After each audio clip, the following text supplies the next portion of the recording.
जिस प्रकार से भी इंडियन मार्केट का हाल देखने को मिल रहा है, उससे तो संकेत हमें साफ मिलते हुए नज़र आ रहे थे। पिछले 3 से 4 दिन, 5 दिनों के पहले जब बाज़ार में गिरावट थी, तब से हम बात कर रहे थे कि इंडियन मार्केट में भी गिरावट नहीं है।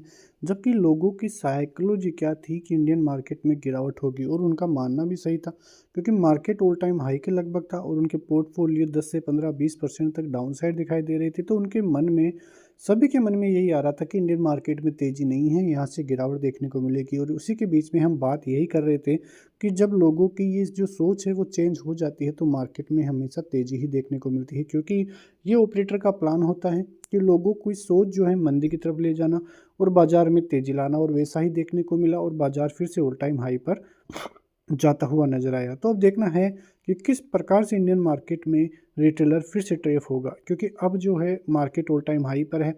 अब लोगों की जो दिमाग है, जो रिटेलर्स का प्लान है, वो धीरे धीरे बाइंग करने का है कि जब भी बाज़ार नीचे आए तो वहाँ से फिर से बाइंग करेंगे, और वो वेट कर रहा है बाइंग करने का। फिर से बाज़ार उनको मार्केट ऑल टाइम हाई पे लेके जाएगा। लेकिन अब जो है बाज़ार उनकी सोच को फिर से बदलता हुआ नज़र आएगा। उनकी सोच रहेगी कि इंडियन मार्केट में अब जो है गिरावट देखने को नहीं मिलेगी, और वहीं से मार्केट में गिरावट स्टार्ट होगी।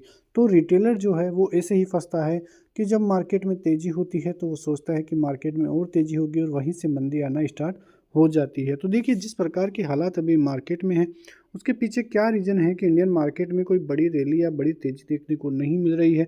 यहाँ पे आप देखोगे तो सबसे पहले आपको दिखाई देगा कि जो दिग्गज शेयर है, वहाँ पे ज़बरदस्त तरीके से मुनाफा वसूली आज देखने को मिली है। एचडीएफसी बैंक जो करीब 2% तक की गिरावट दिखाता हुआ नजर आया। रिलायंस, जहाँ पे कई बड़ी खबरों के बीच में करीब 5% तक का डाउनसाइड देखने को मिला।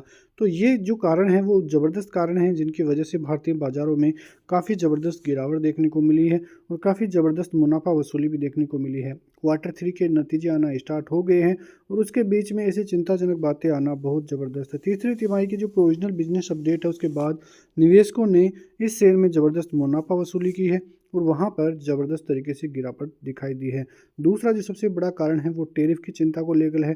ग्लोबली आप देखोगे तो एक बार फिर से बाजार पर जो टैरिफ की चिंताएं हैं वो हाई भी होती है, दिखाई दी है।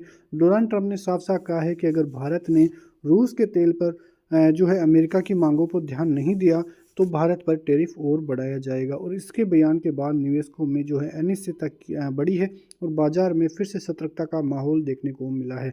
आप इस बात से ही अनुमान लगा सकते हैं कि रिलायंस, जहाँ पर ऐसी न्यूज़ें आई थी, जो बड़ी फर्म्स है उन्होंने ऐसे कन्फर्म किया था कि जो रिलायंस है वो जामनगर, जो उनका जो तेल का स्टेशन है, वहाँ पे रूसी तेल वहाँ पे आयात हो रहा है, और वहाँ पे 3 जो है जहाज़ वो आते हुए दिखाई दिए हैं रूस की तरफ से। लेकिन उसके बीच में इंडियन मार्केट में फिर से रिलायंस में ज़बरदस्त करीब 5% की इस खबर की वजह से ही गिरावट देखने को मिली है। लेकिन रिलायंस ने साफ साफ कहा है कि हमारी तरफ से ऐसा कुछ भी देखने को नहीं मिला है, हमारे पास रूसी तेल नहीं आया है। तो ऐसा कन्फर्मेशन उनके द्वारा देखने को भी मिला है। लेकिन उससे पहले इंडियन मार्केट में काफ़ी ज़बरदस्त गिरावट हो चुकी थी रिलायंस के शेयर में।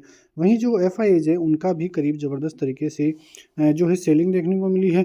यहाँ पे आप देखोगे तो सोमवार को करीब 36.25 करोड़ की बिकवाली जो है उनके द्वारा देखने को मिली है। भले ही आंकड़ा बहुत बड़ा ना हो, लेकिन लगातार हो रही एफआईआईज की सेलिंग की वजह से सेंटिमेंट जो है वो नेगेटिव है, और 3000 करोड़ से अधिक की बिकवाली अब तक जनवरी के 3 कारोबारी सेशन में ही देखने को मिली है।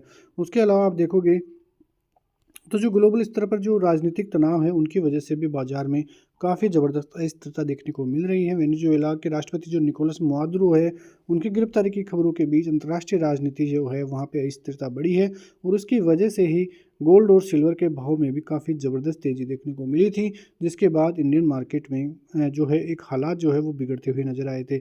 ऐसे माहौल में जो कैश होल्डिंग रखना है वो बेहतर हो सकता है, ताकि अचानक आने वाले उतार चढ़ाव का फ़ायदा उठाया जा सके। वहीं बाजार में जो है अस्थिरता का माहौल है, जो वोलेटिलिटी इंडेक्स है वो करीब 2% से ज़्यादा जो है तेज़ी यहाँ पे आता हुआ नजर आया। लगातार तीसरा दिन है जब विक्स में तेज़ी देखने को मिली है। महज 3 दिनों में ही 10% से ज़्यादा का उछाल इंडिया विक्स की तरफ से दिखाई दिया है। तो ये भी एक बड़ी खबर देखने को मिली है।